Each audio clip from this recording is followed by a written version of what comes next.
So the second day, I was able to muster up some strength. Oh, let me not say muster up. I was dragged, literally kicking and screaming, to leave the house, because when I tell you guys that I was so over this trip at this point, I was done and I just wanted to go home. I had my time, but when I say I was stressed out, I am not lying. But Ilorin is way much more beautiful, way more beautiful. What kind of English is this? Ilorin is way more beautiful than Osun State, or I think it's the best southwestern state I saw in all my sojourning around the southwest. Although, I mean, in all fairness, I didn't go to a lot of different states, but in passing through, I will say that Ilorin is one of the best southwestern states that I saw in planning, in infrastructure, in real estate. I have to give kudos to their governor. They are doing a fantastic job. So the second day, my auntie was like, well, you're here already, might as well stand up and go and take a look around the city so it can help you with your channel. So thank you, auntie, for dragging me. I saw this picture and I had to zoom in because I was like, is that not Inisi from Big Brother? It looked like her. Anyway, under the bridge, my auntie was telling me how this place used to be really disorganized before, lots of traffic, lots of hold up, and you could use like 4 hours just passing from one end of the bridge to the next. But you know, the government has been able to clear it up, you know, to make the roads more pliable, easier. You can move from point A to point B. Guys, I don't know what's happening to my English this afternoon, but just bear with me. Anyway, so my auntie and my mom dragged me out and were like, let's go and have a tour of the city, at least get to know the ancient city of Ilorin and use it for your channel. So once again, thank you to both of them, because left to me, I would have vegged out on that bed and I will not move until I came back to Abuja. For a travel and lifestyle content creator, I am one of the laziest people I know, especially when it comes to like moving around and exploring. But all in all, long story short, I'm glad I did. Ilorin is an ancient city, one of the oldest cities in Nigeria. It dates back to the 18th century. Ilorin is the capital of Kwara State in Nigeria, and its history is marked by its founding by the Yoruba and its evolution as a significant culture and trade center.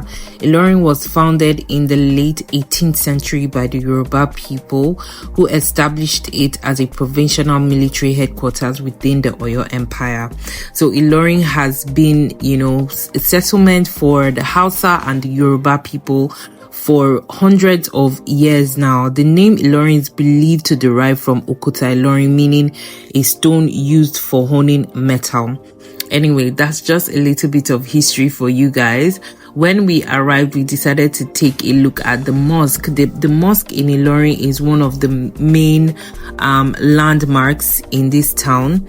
I think this particular mosque was said to have been established in the 17th century. Ilorin is a predominantly Muslim community. A lot of Muslims, in fact, of all the southwestern states, I think Ilorin is the most predominantly Muslim of all of them. So this particular mosque is the Ilorin Central Mosque. It is a model structure right next to the Emir's Palace, and it was built between the late 1970s and the early 1980s. It was extensively remodeled between 2009 and 2012 with the help of professionals from 16 different countries. If you have a close look at it, you see how intricately designed it is. It is so beautiful. It is just stunning from all the different parts of it. This is the view from inside the Emir's Palace, because we were able to visit some parts of the Emir's Palace, and I was able to get a closer look at the mosque from here. The remodeled mosque can accommodate as much as 20,000 worshippers and features a modern library with Islamic calligraphy and interior decoration. The mosque is considered one of the most beautiful mosques in Africa, This mosque is considered one of the most beautiful mosques in Africa, serving as the heart of Islamic life in the Ilorin Emirates.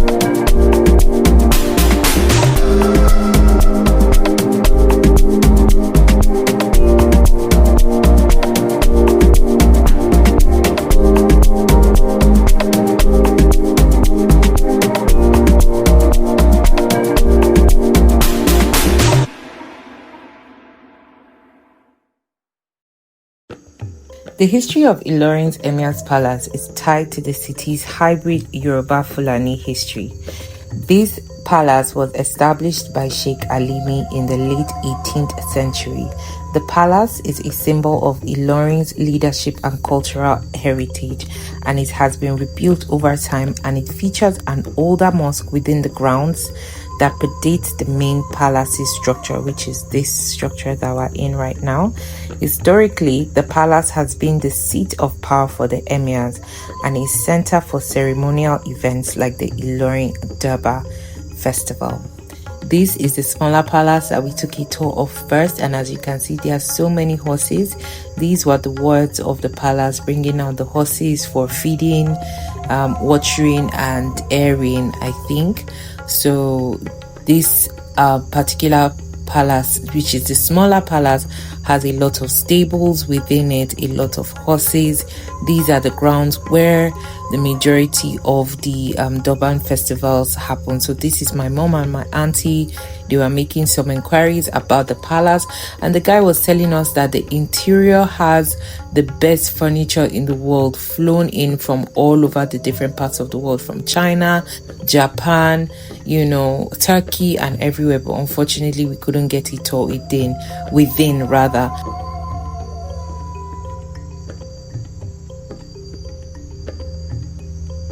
So from there, we found our way out. This is the main gate, the main entrance of the main palace, but that's as far as, civilians are allowed to go unless you're a member of the royal family. So from there, we took a stroll around the market, which is right next to the mosque. Right next to the Emir's Palace and the mosque. We're trying to look for Ashuke because your girl's birthday is coming up in December, and the girl is doing an African-inspired photo shoot. Just you wait. Anyway, we walked around trying to look for some Ashoke, but there weren't too many because this was a Sunday. Yes, we had the city tour on a Sunday, so the market was not as bubbly and vibrant as it usually would be. So we walked around, we didn't see what we wanted, and we left.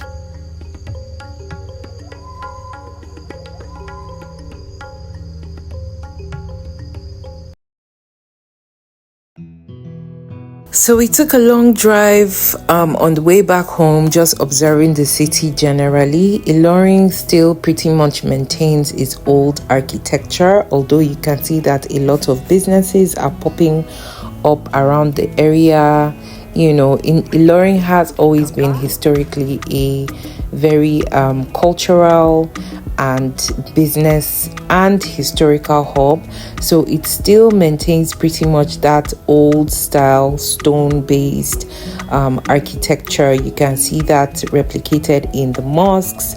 In some parts of the town, they still hold on to that same architectural style with lots of different businesses popping around. So we visited the ShopRite. We went in there, nothing really new to see. I mean, everybody knows ShopRite is ShopRite. We walked around some of the shops, and then we went to Kilimanjaro, and we had dinner there. We bought food and we took home basically.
On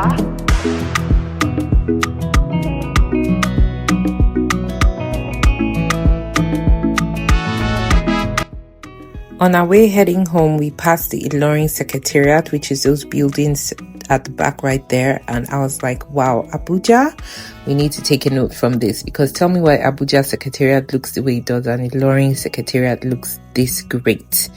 Abuja, please stop sleeping.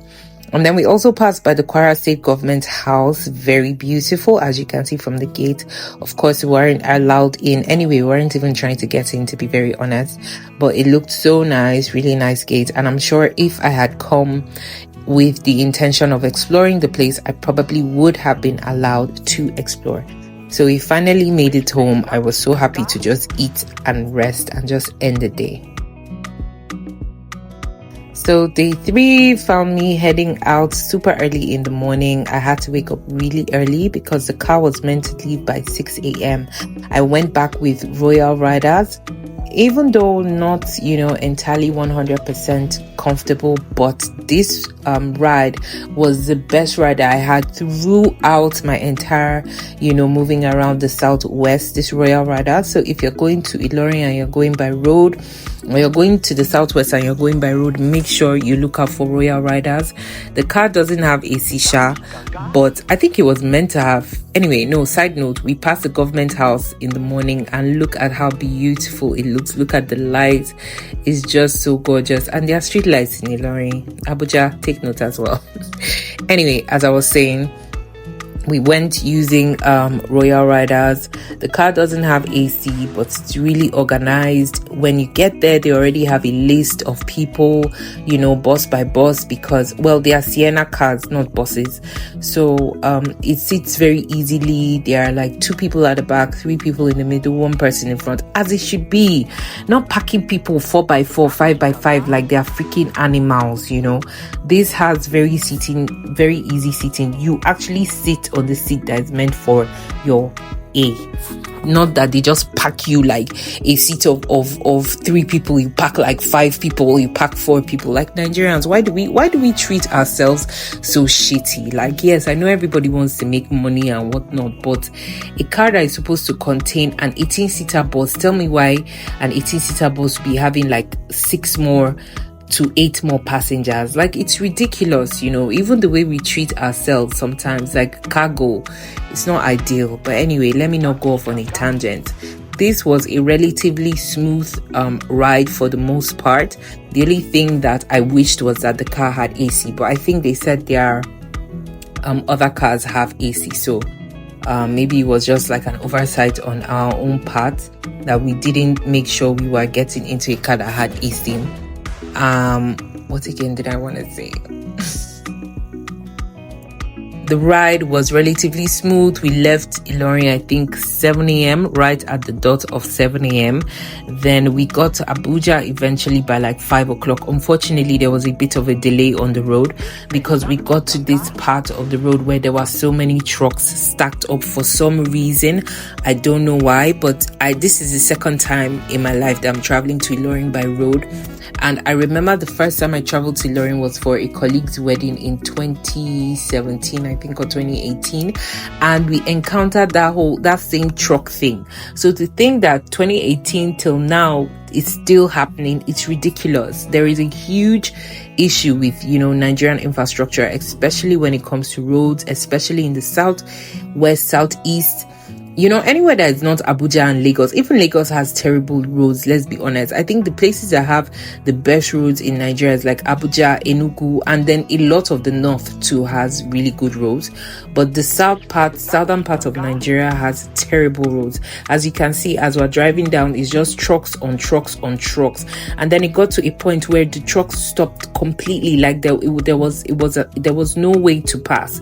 We just had to park and just wait. Like we were literally just standing there waiting, until they were able to clear the road. And then getting to the top of the road now, you now found out that there were people that were also intentionally blocking it, that like a false toll gate, so you had to pay money before they let you pass. Like, I'm like, we are already stressed, we are already standing on the road, then you guys are now blocking the road intentionally. Nigerians, why do we do this thing? And if you didn't pay them, they'll literally come and fight you. Like, I tried to record one time, they were trying to fight our driver, but I didn't want anybody to come and break my phone, so I had to, stop recording. I think this was the time when we were literally going to park because there was no way to pass, so I'm just like, why is it so difficult to travel by road in Nigeria? It shouldn't be this bad. I think one of the major signs of development is in a nation is their transportation system, and Nigeria's transportation system is in the trenches. Let's be honest. If you're not flying by air, it's ridiculous, because even if you're using a private car, you have to plow this road. So what are you going to do? So it is what it is. I mean, this trip was just top 10, one of the most stressful trips I've ever taken in my life, but I guess that's part of the experience. I mean, some days we fly first class, some days we slug it out on the road in the trenches. Balance, baby. So yeah, this was one of the times when our car was grounded to a halt and the driver was just looking for ways to navigate. So anyway, a journey that was supposed to reach our destination by 3, we ended up reaching by 5 because of this issue. So somebody in the government, if you see this, something has to be done. Nigeria is such a beautiful country. There are so many fantastic places to explore.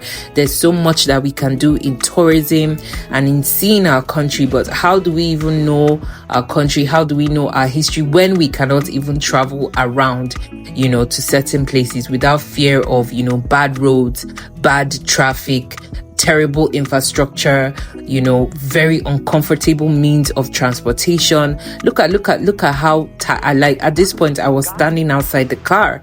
It was that bad, and because it was so hot, the discomfort is just a lot. This is why a lot of Nigerians are just angry, because imagine that you're a truck driver and you're stuck in this kind of conditions every day. Anyway, I've gone off on a long enough tangent because the video has practically come to an end. So if you watched to this point, I just want to say thank you for riding with me. Thank you for being here. My other videos on my visit to the Osun Osogbo Grove and I captured it. This was when they were trying to drag our driver's neck to drop how much, 1K or 2K or something. They were literally holding the car like, pay us or we'll not leave you.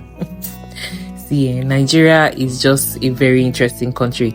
Anyway, thank you so much for watching. If you haven't watched my previous videos on my visit to the Osun Osogbo Grove and my Ifa reading, please make sure you click the links that are going to be showing below or above or wherever they are going to be showing. And I look forward to seeing you in my soon to come videos. Thank you so much for watching.